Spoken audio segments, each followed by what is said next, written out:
What's up, gamers? This is Wild. If you're enjoying the content on my channel, make sure to hit that like button and make sure to hit the subscribe button so you can join in discussions and contribute to the channel. Today we're going to take a look at Team of the Week Steve Smith Sr. He's a 94 overall wide receiver for the Baltimore Ravens, or I should say he was a receiver for the Baltimore Ravens. I believe this is his limited time career tribute card. I believe that he either retired right after this week or he was close to retiring, or the rumors were running that he was going to retire pretty soon, so they gave him this career tribute card. He goes for around 130 to 160,000 coins at the auction house, which is kind of a high price for a card this old. As you can see, I have him compared to playoff Kenny Stills, who goes for around 30,000 coins or less, which is pretty cheap. And I compare these two because they provide the same value. They can be a slot receiver who can make the tough catches in traffic and run block. So let's take a look at some film to see if Steve Smith is really worth that big price bump over Kenny Stills. Now, as a slot receiver, if you're going to use them in the run game, they're going to be blocking nickel corners and linebackers. And I give Steve Smith Sr. a solid A when it comes to run blocking, is that he was able to run block everybody pretty well. As you can see here, linebacker, nickel corner, he was able to block pretty well. And here he gets block shedded by Paul Krause, but I found that plays like this were few and far in between. Most of the time, he's going to be able to hold his block and sometimes even get a push and allow your ball carrier to get to the second level. Now, something that shouldn't have come as a surprise to me, but still did, is because he's such a small guy, is that he was to make pretty much every single catch in traffic, no matter what kind of style it was. Aggressive catch, possession catch, or the rat catch. Most of the time, if he was going to get hit after the catch, he's going to hold on to it, which is something surprising for such a small guy.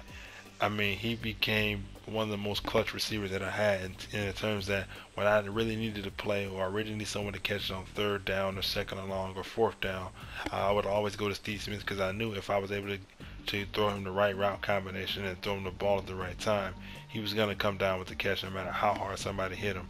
He was one of the most clutch receivers that I used throughout the year. And being an all-round or well-rounded receiver, he can do everything.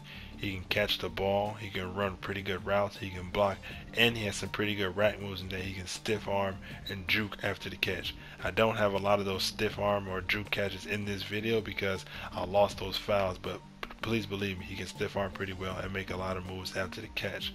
And I mean, you guys can see here his route running is pretty well. He's a very good match in the slot, in that if you get him against a nickel corner, he's going to be able to block them for your run game. And if you get him matched up against a linebacker, he's going to use his speed and route running to get open against these guys. So he's a very solid mismatch, and no matter who your defender or your opponent puts up against him, he's going to be able to make plays against them.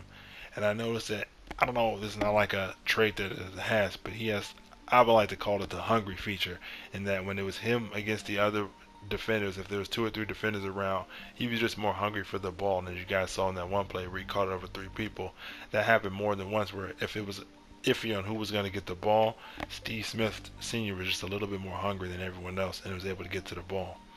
Overall, do I think he's worth 130 to 160,000 coins? I'm going to say no, even though I like the card, just because at this point in the game, his speed is not going to cut it for most players. If he dropped down to around 80 to 100,000 coins, if he dropped down to just below 6 figures, I'm going to say he's going to be worth it there, simply because his speed at this point in the game is kind of slow, because a lot of these corners have 93 speed and 96 man coverage, so you're not going to be able to outrun them on routes, and they have high block shed. So that's it for this video. If you like the content, please like, favorite, subscribe, and I'll see you around next time. Peace.